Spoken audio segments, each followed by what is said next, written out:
Assalamualaikum warahmatullahi wabarakatuh. Saya Kelvin Suherman, jurusan Bisnis Manajemen. Di sini saya mendapatkan tugas mata kuliah karakter building Pancasila. Saya di sini akan berpresentasi tentang peran teknologi finansial fintech dalam mempermudah akses keuangan bagi masyarakat yang kurang mampu. Oke, yang pertama di slide yang pertama di sini saya akan menjelaskan latar belakang.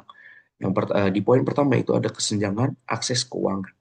Meskipun indeks inklusi keuangan Indonesia mencapai 85,1%, masih ada kelompok masyarakat yang kurang mampu yang kesulitan mengakses layanan keuangan formal akibat hambatan geografis, rendahnya literasi keuangan, dan ketidakdokumenan administratif. Oke, di poin kedua, sekitar 1,7 miliar orang di dunia masih unbanked, termasuk di Indonesia yang menghambat upaya pengatas kemiskinan. Oke, di poin kedua, peranan fintech dalam inklusi keuangan. Fintech menyediakan layanan keuangan digital yang lebih mudah, cepat, dan terjangkau sehingga membantu masyarakat miskin mengakses modal bertransaksi dan mengembangkan untuk usaha mereka UMKM. Akses keuangan yang inklusif merupakan langkah strategis untuk mengurangi ketergantungan pada lembaga keuangan informal yang sekaligus mendorong perantara ekonomi. Oke, di poin ketiga, tantangan implementasi fintech, rendahnya literasi digital dan keuangan di kalangan masyarakat yang kurang mampu, meningkatkan risiko penyalahgunaan layanan fintech seperti pinjol dan lain sebagainya. Regulasi yang belum optimal terkait keamanan data dan suku bunga pinjaman daring juga menjadi kendala dalam memastikan manfaat fintech berkelanjutan. Oke, di slide di ketiga ini, rumusan masalah. Yang pertama, rumusan satu, eh, sejauh mana fintech sejauh mana fintech dapat membantu masyarakat yang kurang mampu dalam mengakses layanan keuangan yang sebelumnya sulit dijangkau.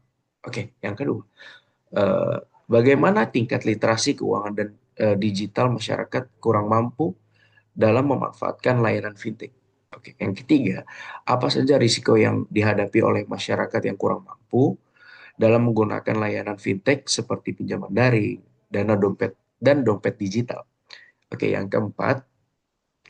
rumusan ke, eh, yang keempat adalah apa solusi yang dapat diusulkan untuk meningkatkan efektivitas dan keamanan layanan fintech bagi masyarakat yang kurang mampu.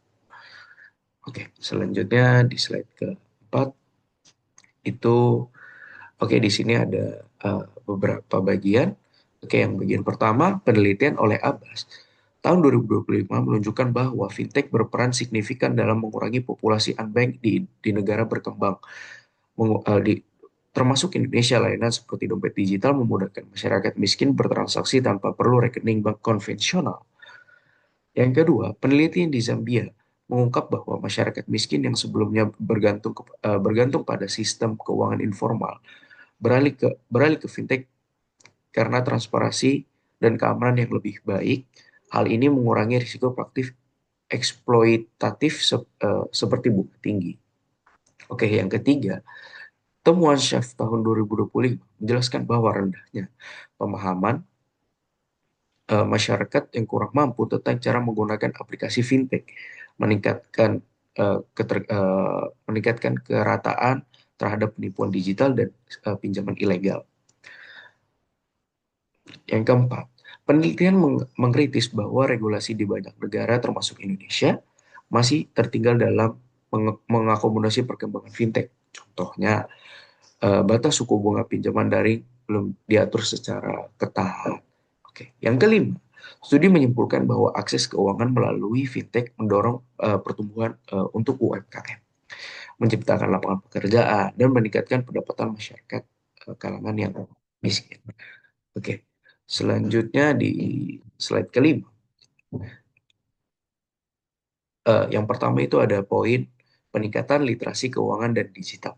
Yang kedua, penguatan regulasi dan kebijakan.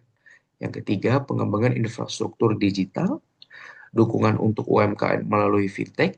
Selanjutnya, peningkatan keamanan teknologi. Yang terakhir, itu ada program edukasi berkelanjutan. Oke, di sini ada kesimpulan tentang materi saya. Fintech berpotensi mendukung SDGs 1 dengan meningkatkan inklusi keuangan melalui layanan seperti dompet digital dan pinjaman daring, terutama bagi masyarakat unbank. Tantangan utama meliputi rendahnya rendahnya literasi digital keuangan, regulasi yang belum optimal dan kesenjangan infrastruktur. Solusi mencakup edukasi literasi, pengetahuan kebijaksanaan, kolaborasi dan pemerataan akses internet. Peran mahasiswa dan institusi pendidikan dalam edukasi secara penelitian menjadi kunci untuk memaksimalkan dampak fintech dalam mengurangi kemiskinan secara berkelanjutan. Oke, di slide yang ini itu di sini ada refleksi diri.